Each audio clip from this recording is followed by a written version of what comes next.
ఆశ్చర్యకరమైన బైబిల్ పాఠముగా దినవృత్తాంతములు 2వ గ్రంథము 33వ అధ్యాయం చదువుకుందాము. మనష్షే ఏలనారంభించినప్పుడు 12 వాడై యెరూషలేములో 85 సంవత్సరములు ఏలెను.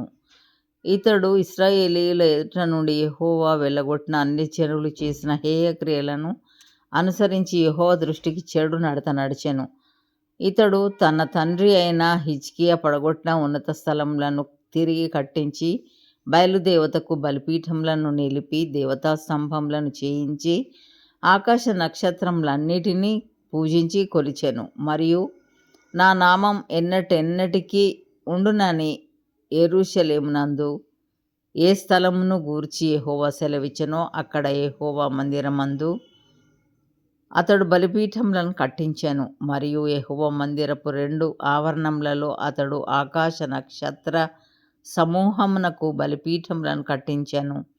బెన్ హిన్నోము లోయ యందు అతడు తన కుమారులను అగ్నిలో గుండా దాటించి ముహూర్తములను విచారించుచు మంత్రములను చిల్లంగితనమును వాడుక చేయు కర్ణపిశాచములతోనూ సోదగాండ్రతోనూ సాంగత్యం చేయుచు యెహోవా దృష్టికి బహుగా చెడు నడత నడుచుచు ఆయనకు కోపం పుట్టించెను. ఇశ్రాయేలీయుల గోత్ర స్థానములన్నిటిలో నేను కూరుకొనిన యెరూషలేమునందు నా నామము నిత్యము ఉంచెదను. నేను మోషే ద్వారా నియమించిన కట్టడలను విధులను ధర్మశాస్త్రం అంతటినీ అనుసరించి నడుచుకొనుటకై వారు జాగ్రత్త పడిన ఎడల మీ పితరులకు నేను ఖాయపరిచిన దేశము నుండి ఇశ్రాయేలీలను నేను ఇక తొలగింపనని దావీదుతోనూ అతని కుమారుడైన సొలొమోనుతోనూ దేవుడు సెలవిచ్చిన మాటను లక్ష్యపెట్టక ఆ మందిరమునందు మనష్షే తాను చేయించిన చెక్కుడు విగ్రహమును నిలిపెను.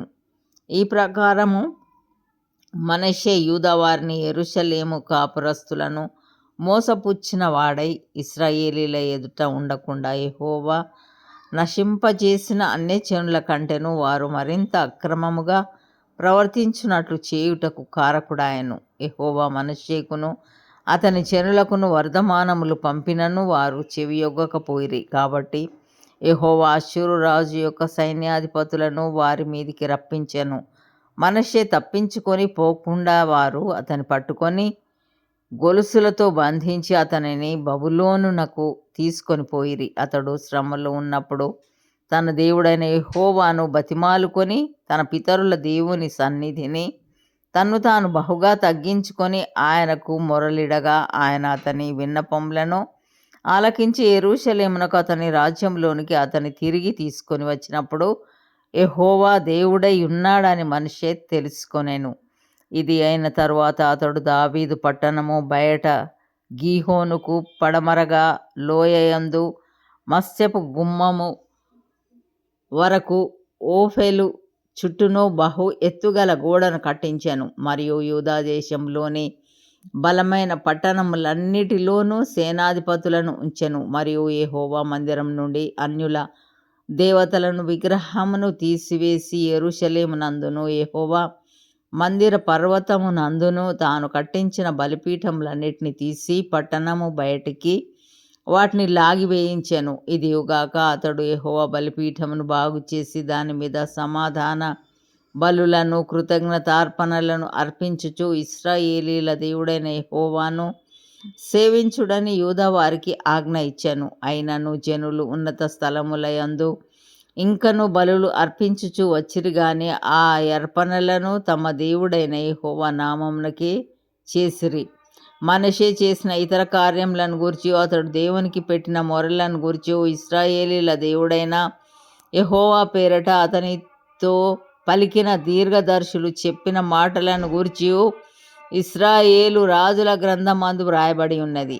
అతడు చేసిన ప్రార్థనను గూర్చియు అతని మనవి వినబడుటను గూర్చియు అతడు చేసిన పాపద్రోహములన్నిటిని గూర్చియు తాను గుణపడక ముందు ఉన్నత స్థలములను కట్టించి దేవతా స్తంభములను చెక్కిన విగ్రహములను అచ్చట నిలుపుటను గూర్చియు దీర్ఘదర్శులు రచించిన గ్రంథములలో వ్రాయబడి ఉన్నది. మనష్షే తన పితరులతో కూడా నిద్రించి తన నగరునందు పాతి పెట్టబడెను. అతని కుమారుడైన ఆమోను అతనికి మారుగా రాజాయెను.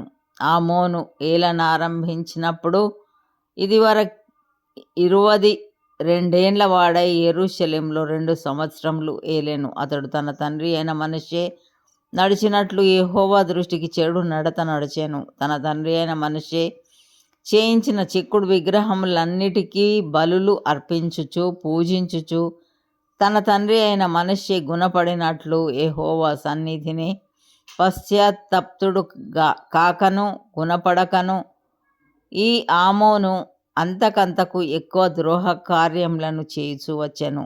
అతని సేవకులు అతని మీద కుట్ర చేసి అతని నగరునందే అతన్ని చంపగా దేశజనులు ఆమోను రాజు మీద కుట్ర చేసిన వారినందరినీ హతము చేసి అతని కుమారుడైన యోషియాను అతని స్థానమందు రాజుగా నియమించిరి. ఇంతటితో ఈ దినం కొరకైన బైబిల్ పాఠము సరి.